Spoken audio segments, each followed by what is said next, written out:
Los Angeles, this city of sins. It never sleeps, not even at night. I've been living here for 2 years, and trust me, I've seen some things. Endless parties, overdoses, and violence. But here is the question: what does the city have to do with it? It feels like the whole world has gone crazy. Are there even 10 righteous people left in it? I guess not. Sodom and Gomorrah doomed to be saved by utter destruction. And you are stuck there wondering, am I one of them? What is my sin? You have never killed anyone, never even stolen anything. But let's be honest, it's the fear of punishment that stops you. If there were no consequences, could you honestly keep yourself in line? And if your answer is yes, then let me ask you, what makes you so sure, if your habits already proven otherwise? Porn is totally normal, you'd say. Well, first of all, not the kind you watch. And secondly, because of it, you lose interest in real women. And what's even worse, you lose your energy. You've trapped yourself in a digital cage of convenience. Any genre, any time, on your phone or your computer. And the longer you are in this cage, the more you lose touch with the real world. You lose your grasp on it. It starts to seem hostile to you. And when a real girl smiles at you, you will gaze down. In 2008, the author of Fight Club wrote a book called Snuff. It's about a porn actress who decides to sleep with 600 men. And it shocked everyone back then. But it's just a book. Today, an OnlyFans model with a baby face sleeps with 100 men a day, makes a documentary about it, and plans to sleep with 1,000 by 2025. And everyone's like, okay, that's fine, I guess. This is the timeline we are living in. The entry threshold into the porn industry has never been lower. Any girl can create a page on OnlyFans and try her luck. The algorithms work, so later the girls can brag about earning fees like this. The demand for virtual sex is so high that even AI models created by neural networks are making money. For instance, this guy who generated her, according to official statements, makes more than 10 grand per month. That is the way it is. Just yesterday AI couldn't even properly draw 5 fingers, and now you're jerking off to its creations. And moreover, all of this has made you a sexist. It irritates you that these girls with empty eyes are making millions simply by using what nature gave them. They turn you on, but you also hate them. Because of your passion for porn, your relationships never lasted long. Actually, nothing in your life lasted long. You are just too quick, and not only in bed. The longest time when you've stayed focused was when you scrolled through 600 pages on Pornhub just to find the right video. That's when you were in the flow. But the worst part is you watch not because you want to, but because you just can't stop watching. And once again, after the indulgence, you feel this emptiness. Porn drains all your energy, and it feels like a hangover. The only thing you want is to stuff yourself with sweets and stare at your phone. You keep coming across news about startups and how someone got rich. People easily raise money for some shit on crowdfunding. You could come up with 10 such ideas in one evening, but you know it's pointless crap. You start unfollowing your successful friends so they don't annoy you, but you still look them up, keeping an eye on their lives. You tell yourself their success is only temporary, it won't last. Anger starts to take control of you. It's like all these people have found what you have lost. In fact, they took it away from you. After all, you should have been in their place. Sure, you will think, who cares that he has more money than I do? But this thought itches like a wool sweater on bare skin. You will try to ignore it, convince yourself that everything is fine, but envy will always find its way out. Maybe through a sarcastic comment, and maybe through anger towards someone who doesn't even know you exist. Envy is the smell of another's success that sticks to your skin and makes you feel dirty. When Trump was almost shot, it made you smile. And when the head of the largest insurance company in the United States was killed, you were glad. And then you saw that half of the country was happy because of that. But the truth is, you didn't care about people and their insurance. What comforted you is the very idea that at least someone is paying for their big money. You often like to tell your friends, "Man, that's so cool. I'm jealous in a good way." But the truth is, there is no such thing as jealousy in a good way. Envy in a pure way is when you just don't care. But bitter jealousy is the only kind of envy, the only one that exists. You feel like giving up completely. You realize how far you are from what you want to achieve, and time has already passed. There are books on your shelf you've never read, apps on your phone you've never opened, and channels in your subscriptions you've never checked. All of it labeled in your mind as just in case I need it. At university, you got distracted by an ad again. You had headphones, a stylish shaker, and a pair of sneakers to your cart. After all, you need the dopamine boost from new gear to finally hit the gym. Plus, you saved almost $70 in the sale. Someone might say, who cares how old your sneakers are if you are walking in them around Paris? But that's not your vibe. You have only looked at the Eiffel Tower while daydreaming about some millionaire's lifestyle, wishing it was yours.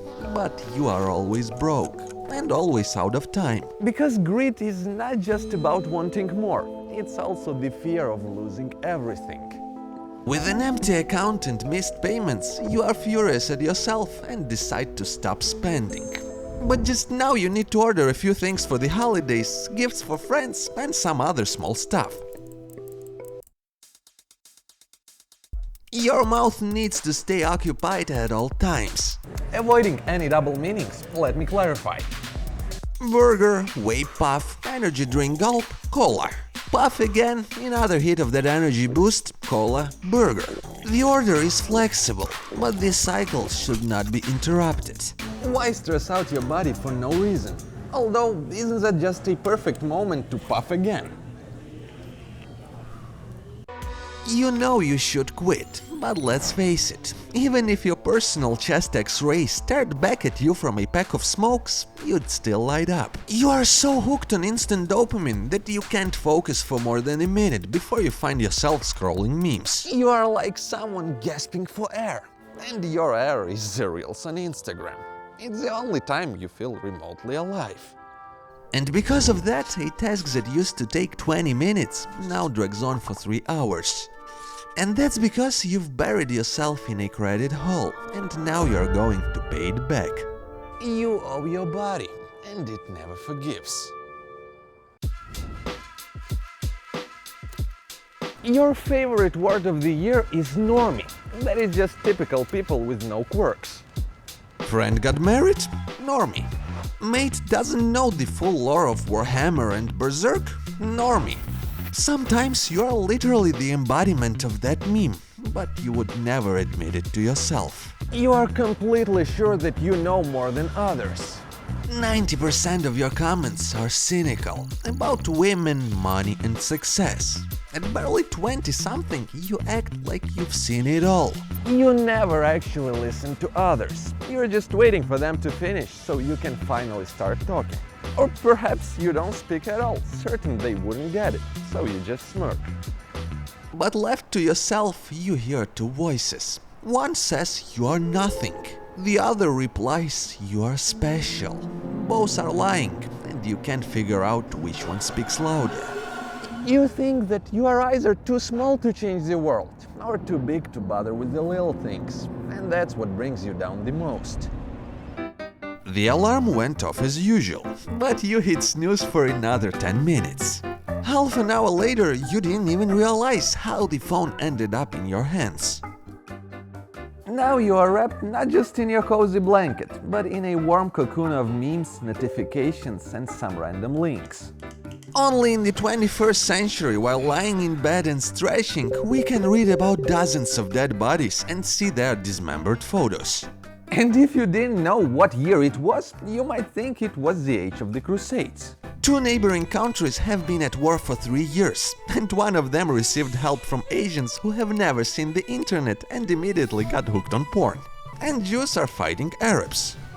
Well, at least something in the world has stayed the same since the Bible times. Speaking of which, there was no such bloodshed even in the Bible, and that book is pretty bloodthirsty. But we have weapons that the guys of that time could only dream of. Specifically cynicism and funny stickers for every occasion. Even the most terrible events become memes, and you willingly consume it. The day is already in full swing. You've got a ton of things to do, and another ton of dishes, because, well, there are more important things to handle. And yet the workout is skipped again, and you decided to postpone your job search until tomorrow. But hey, you did start a productivity journal, and actually kept it for 2 days. You look out the window and catch yourself thinking, if a nuclear mushroom could appear in the distance right now, you would secretly be happy. Happy you didn't choose a career and being productive, because now it just doesn't matter. At least your survival skills from playing Stalker 2 will be truly appreciated. But the nuclear mushroom doesn't show up, and you still have to look for a job, study for exams, and actually do something.